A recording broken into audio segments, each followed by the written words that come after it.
한번 손상되면 회복되기 어려운 무릎, 이 영상 보시고 무릎 건강하게 유지하세요.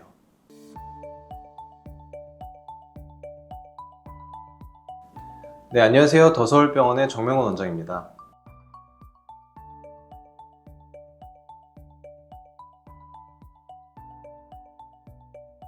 오늘은 무릎 건강을 위한 몇 가지 생활 속 건강해지는 습관들에 대해서 몇 가지 말씀을 드려보도록 하겠습니다. 무릎은 우리 몸에서 체중을 지지하고 있는 관절 중 하나로 우리 몸에서 가장 많이 사용되는 관절 중 하나입니다. 이 무릎 관절의 내부에는 무릎 관절을 이루고 있는 뼈를 싸고 있는 관절 연골, 그리고 이 연골과 연골 사이에 반월상 연골판이라는 조직이 있어서 무릎을 지지하고 보호해주는 역할을 하는데, 이러한 조직들은 무릎이 과도하게 사용이 되거나 장시간 사용이 되면 이 조직의 손상과 노화 반응이 진행을 하게 됩니다. 이러한 손상과 노화 반응이 장시간 지속이 되면 이것이 곧 퇴행성 관절염으로 가게 되어서 많은 환자분들이 무릎 통증으로 병원에 내원하시게 되는 것입니다. 그래서 오늘은 이 환자분들, 그리고 우리가 무릎을 좀 더 안전하고 건강하게 오래 사용할 수 있는 몇 가지 팁들을 좀 말씀을 드려볼까 합니다.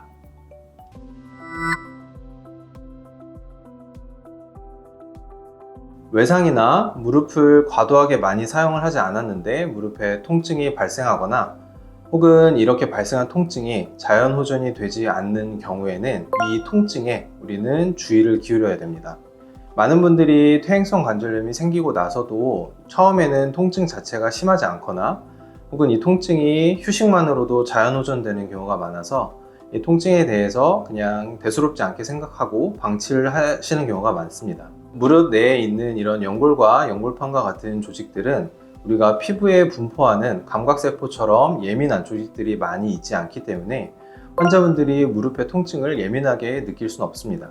그렇기 때문에 어느 정도 환자분이 무릎에 만성적인 통증이 지속되는 경우에는 이 연골과 연골판의 만성적인 손상이 어느 정도 진행되어 있을 가능성이 높습니다. 그렇기 때문에 환자분이 무릎에 통증을 느끼는 이 퇴행성 관절염의 초기 상태라고 판단이 되시면 통증의 정도가 심하지 않더라도 병원에 내원을 하셔서 의사의 진찰을 받고 적절한 검사를 시행하고 관리를 받는 것이 매우 중요하겠습니다.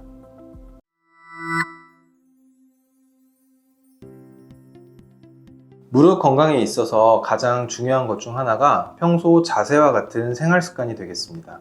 우리나라는 옛날부터 이 좌식 생활, 즉 양반다리나 무릎을 꿇고 있는 자세를 많이 해왔는데, 그렇기 때문에 우리나라 사람들은 오다리 변형도 많고 그리고 관절염의 유병률도 높은 편입니다. 그렇기 때문에 우리는 양반다리나 혹은 무릎 꿇는 자세를 장시간 하거나 혹은 반복적으로 하는 것은 이 무릎 건강에 좋지 않기 때문에 피하는 것이 좋고, 낮은 높이라도 앉을 일이 있으면 의자를 사용해서 앉는 것을 무릎을 위해서 권장하고 있습니다. 또한 무릎을 오래 쭈그리고 앉아서 일을 하시는 분들이 많은데, 이렇게 장시간 무릎을 쭈그리고 있는 행동이 지속이 될 경우에는 무릎의 부하가 심해지게 되면서 이 또한 관절염에 악영향을 끼칠 수 있습니다.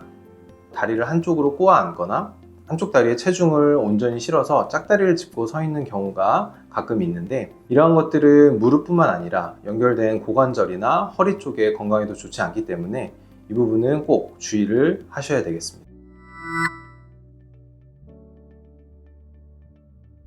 무릎 관절에 있는 구조물들은 다른 관절과 마찬가지로 과도하게 사용을 하게 되면 이 손상과 노화 반응이 진행이 되게 됩니다. 하지만 그렇다고 해서 무릎을 아예 사용을 하지 않거나 사용을 최소한으로 하는 것은 능사가 아닙니다.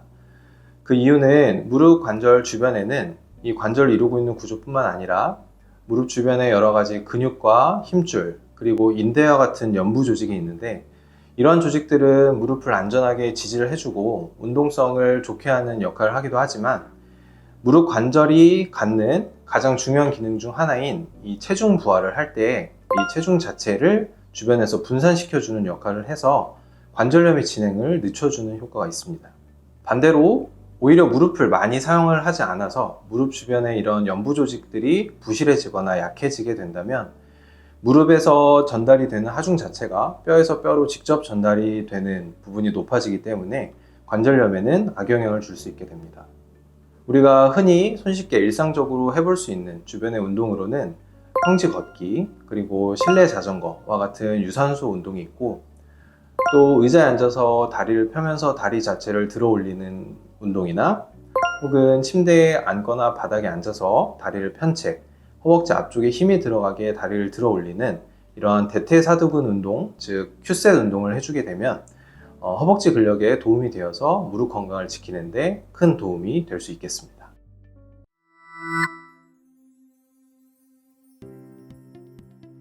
이러한 무릎에 좋은 운동을 하는 것도 중요하지만 가벼운 운동 그리고 올바른 방법으로 하는 운동이라도 장시간 과도하게 무리해서 하는 것은 당연히 무릎에 좋지 않겠습니다. 개개인이 무릎이 갖고 있는 어떤 운동 능력치, 즉 운동을 할 수 있는 어떤 능력 혹은 근력이라던가 이런 것들은 이제 차이가 많은데 성별 혹은 환자분의 나이 그리고 환자분이 갖고 있는 관절염의 정도나 이런 근육량 이런 것들에 의해서 차이가 크게 됩니다. 그렇기 때문에 환자분들은 본인 개개인에 맞는 무릎의 어떤 상태에 따라서 적합한 종류의 운동을 적절한 강도와 빈도로 해주는 것이 매우 중요하겠습니다. 많은 분들이 병원에 내원하셔서 어떤 운동을 하는 것이 좋냐 이렇게 물어보시는데 사실 개개인에 맞춘 운동을 모두 일일이 다 맞춰서 할 수는 없고 제가 일률적으로 설명을 드리는 큰 원칙 중 하나는 환자분이 어떤 운동을 하셨을 때 운동을 하고 나서 무릎에 통증이 유발되는 운동은 좋지 않은 운동입니다. 적당한 정도, 아주 경한 정도의 무릎에 약간 뻐근함과 같은 불편감이나 혹은 이러한 증상이 없는 운동이 올바른 방법이기 때문에 그렇게 맞춰서 시행을 해주는 것이 중요하겠습니다. 그리고 무릎에 좋지 않은 운동을 피하는 것도 중요한데 무릎에 좋지 않은 운동들에는 높낮이가 심해서 오르막 내리막이 자주 반복이 되는 등산이라던가 계단 운동, 방향 전환 혹은 과격할 수 있는 충돌이 있는 축구와 같은 접촉성 운동, 그리고 고중량을 이제 몸에 쥐고 앉았다 일어났다 해서 무릎에 부하를 심하게 줄 수 있는 어떤 헬스와 같은 이런 운동들은 무릎 건강에는 크게 좋지 않기 때문에 이 점은 환자분들이 유념해서 알고 계시면 좋을 것 같습니다. 감사합니다. 지금까지 더서울병원의 정명훈 원장이었습니다.